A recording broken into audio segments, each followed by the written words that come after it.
So Doctor Strange in the Multiverse of Madness is releasing here in the UK in just a few days, and I cannot wait to see what kind of multiverse shenanigans ensue in the film. It feels like this film has been set up for decades, and if you think about it, it pretty much has been. The Professor X that was shown in the trailers might even be the one from the old cartoon. And if they're going to reveal something like that in the trailers, then just imagine what's going to be in the actual final film. Naturally, at the beginning of this saga, they need to set up a lot of things just to capture the audience's attention. They've been introducing so many new teams, like the Young Avengers, the New Avengers, the Midnight Suns, the Thunderbolts, and they're even setting up the main theme for this new saga, which is the multiverse. If you don't know, the multiverse plays a huge role in not only the Marvel Universe as a whole, but also the comics. There's actually a really great comic called Secret Wars that was released in 2015, not to be confused with the three other Secret Wars. The one that I'm referring to is the one by Jonathan Hickman in 2015. And I believe that they're aiming to do this story by the end of the current saga. Essentially, all you need to know is that the Marvel Comics universe is split into two different universes. It's Earth 616, which is like the main universe, and the side universe, which is Earth 1610. And in that story they end up colliding, but I won't get into it. It's a really great comic, you should go read it. This video is going to be split into a few different parts. First is going to be like what needs to be set up, and then I'm going to go into the story and what needs to happen in the story. If you've seen the video that I did on No Way Home, it's going to be pretty much exactly like that. I'm also going to leave timestamps in the description below, so you can just skip to any point in the video you want, or you can just watch the entire thing. I don't really know how to segue into this next part of the video, so I'm just going to do like a really awkward cut. This film needs to set up so fucking much, you don't understand. Sam Raimi and Kevin Feige must be shitting themselves right now. Because not only is this film a sequel to Doctor Strange, but it's also a sequel to WandaVision and No Way Home. And they're gonna have to make it all make sense in the current state of the MCU. Thinking about it, the number of subjects they have to juggle, it just makes me think that this film is going to be a massive flop. I mean, with plot points being brought up back from the first Doctor Strange, and then WandaVision and No Way Home, it seems like there's just too much to balance, you know? But of course, I have faith in Kevin Feige, and of course I have faith in Sam Raimi. If you don't know, I released a video where I was basically sucking him off for like 10 minutes. So there are two main characters that need to be set up in this film. The first one being the Scarlet Witch, and the second one being Kang the Conqueror. Oh my god! The Scarlet Witch is obviously going to play a huge part in the future of the MCU, whether it be on the side of the Avengers or against them. With what they've set up at the end of WandaVision, we as the audience know that it's only a matter of time before Wanda just goes absolutely apeshit on our heroes, and I think that that is going to happen in Multiverse of Madness. But personally, I think that they should hold off on House of M for a while. If you don't know, at the end of the House of M comic, Wanda says like the incredibly iconic line, "No more mutants," and that basically just eradicates all of mutant kind, and that in the comics is known as M-Day. M-Day.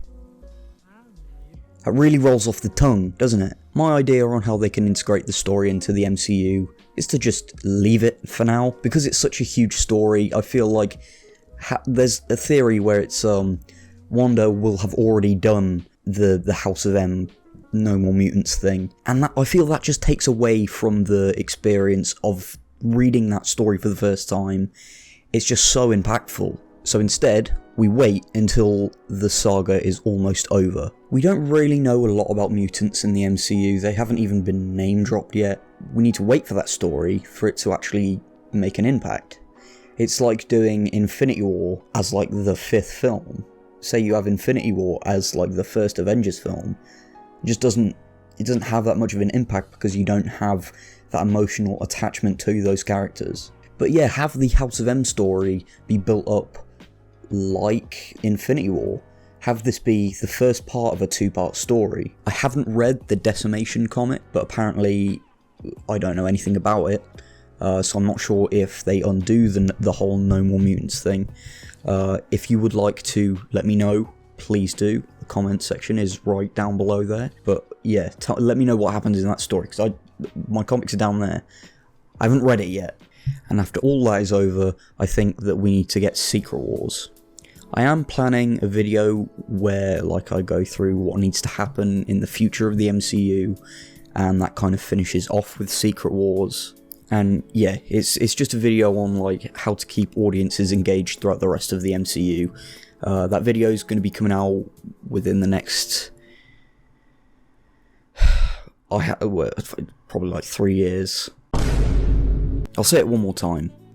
They need to set up so much. And the second thing that I believe that they need to set up in this film is Kang the Conqueror. With it being the introduction of the multiverse as a whole within the MCU, I do believe that some familiar threats will have to be introduced to make the audience excited for the future. And I do believe that these threats should be set up for like a very long period of time, just kind of like Thanos was, but like we know more about them leading up to the point where we see them. So I think like whatever Kang's going to be in, maybe the Kang dynasty, we get like a gradual build up to that, knowing who Kang is, knowing how bad he is of a character, having actually seen him instead of him just like, you know, having a different skin colour and being sat down in a chair for like 10 minutes. In the MCU, Kang, or at least a variant of Kang, ended up being in Loki, acting as kind of like the universe's guardian to prevent Kang from coming in and just destroying everything. I'm just going to go back to the origins of Kang and just kind of explain who he is for audiences that just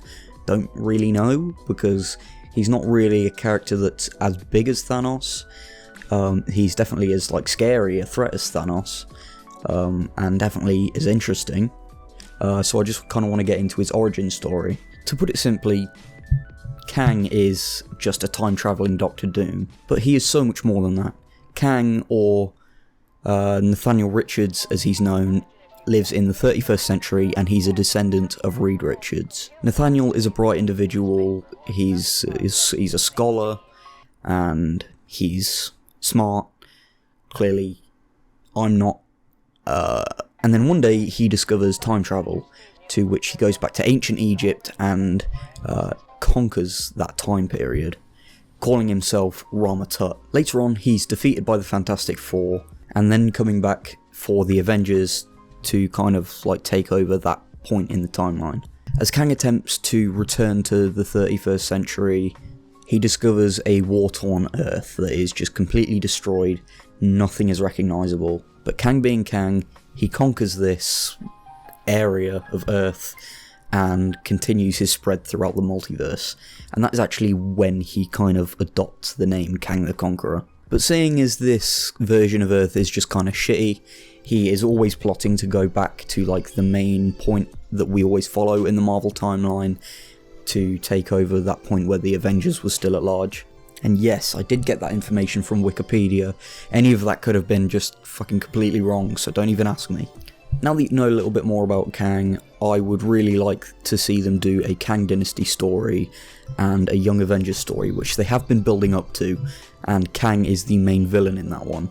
I won't spoil anything for that, but just know that it's a really great comic, you should definitely go and read it. It's very important for Kang to be in Multiverse of Madness, just because it will get us excited for the future of the franchise.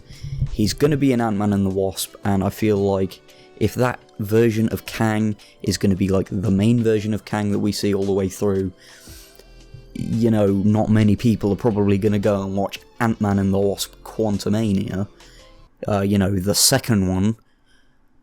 Fucking hell, the second one is awful. And let's be honest, no one's going to go and see Ant-Man and the Wasp apart from me. First film ever to sell 1 trillion tickets, actually.